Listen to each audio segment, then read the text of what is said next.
రాష్ట్ర మంత్రివర్గ సమావేశం ప్రారంభమైంది. ఇసుక, నూతన మద్యం విధానం, బీసీలకు చట్టసభల్లో 33% రిజర్వేషన్లతో పాటు మరికొన్ని కీలక అంశాలపై సమావేశంలో చర్చిస్తారు. దీనిపై మరింత సమాచారం మా ప్రతినిధి సాయికృష్ణ ప్రత్యక్ష ప్రసారం ద్వారా అందిస్తారు.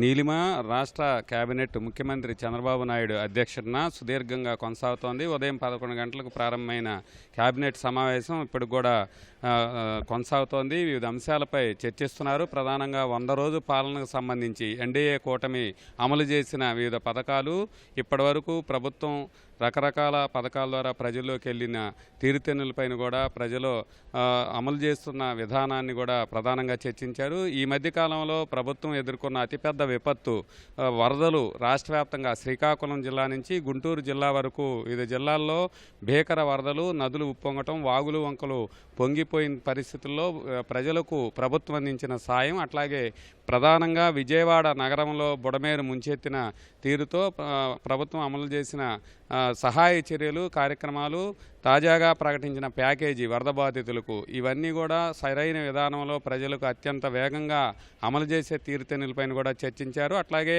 ఎన్డీఏ కూటమి ఎన్నికల్లో ఇచ్చిన హామీలు సూపర్ 6లో అతి ముఖ్యమైన ఆడబిడ్డ నిధి 1,500 రూపాయలు 18 సంవత్సరాలు నిండిన యువత నుంచి 59 సంవత్సరాల లోపు మహిళ వరకు కూడా అమలు చేసే విధానాలు, విధి విధానాలు కూడా ప్రధానంగా చర్చించారు. ఇంకా సూపర్ 6 పథకాలకు సంబంధించి కూడా ప్రధానంగా చర్చించారు. అట్లాగే మహిళలకు వడ్డీ లేని రుణాలు 10 లక్షల రూపాయలు అందించడంతో పాటు ఆర్టీసీ బస్సుల్లో మహిళలకు ఉచిత ప్రయాణం సౌకర్యాలకు సంబంధించి కూడా చర్చించారు. కీలకమైన వైకాపా ప్రభుత్వంలో తీవ్ర వివాదాస్పదమైన ఇసుక పాలసీతో పాటు మద్యం పాలసీ, అట్లాగే అక్రమ మైనింగ్ విధానాన్ని పారదర్శకంగా తీసుకొచ్చే అంశాలపైన కూడా కేబినెట్ చర్చించినట్టు తెలుస్తోంది.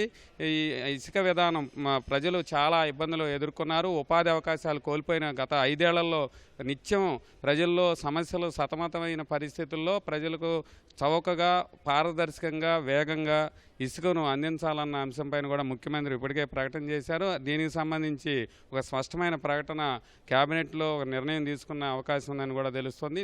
ఈ అంశాలన్నీ కూడా సమావేశం ముగిసిన తర్వాత మీడియాకి వివరించే అవకాశం ఉంది. అట్లాగే ఇప్పటి వరకు సాగునీటి అంశాలు, అనేక ప్రాజెక్టుల్లో మరమ్మతు నిర్వహణ లోపాలు వల్ల ఎదురైన ఇబ్బందుల్ని, భవిష్యత్తులో వాటన్నిటిని కూడా సరైన విధానంలో మరమ్మతులు చేయటం, గేట్ల అమరక నుంచి నదీ కరకట్టల్లో ఇబ్బందులు ఉన్న చోట్ల, బలహీనంగా ఉన్న చోట్ల వాటిని పటిష్టపరచడంతో పాటు సాగునీటి రంగంలో ఎదురైన ఇబ్బందులన్నింటినీ కూడా, ఈ మధ్యకాలంలో ఎదురైన అంశాలతో పాటు భవిష్యత్తులో తీసుకోవాల్సిన అంశాలన్నింటినీ కూడా చర్చించినట్టు తెలుస్తుంది. మరి కాసేపట్లో ఈ అంశాలన్నింటికి సంబంధించి కేబినెట్ తీసుకున్న నిర్ణయాలను మీడియాకు వివరించే అవకాశం ఉంది. ప్రస్తుతం మాత్రం ఇంకా సుదీర్ఘంగా కొనసాగుతుంది. ఇప్పటికి 3 గంటలుగా కేబినెట్ సమావేశమై వివిధ అంశాలపైన కూడా చర్చిస్తున్నట్టు తెలుస్తుంది. అట్లాగే 100 రోజు పాలనలో ప్రభుత్వం అమలు చేసిన అంశాలు, మంత్రుల పనితీరుపైన కూడా ఇప్పటికీ ఒక ప్రోగ్రెస్ రిపోర్ట్ కూడా అందినట్టు తెలుస్తుంది. దీనికి సంబంధించి ప్రత్యేకంగా ముఖ్యమంత్రి మంత్రులతో మాట్లాడే అవకాశం కూడా ఉన్నట్టు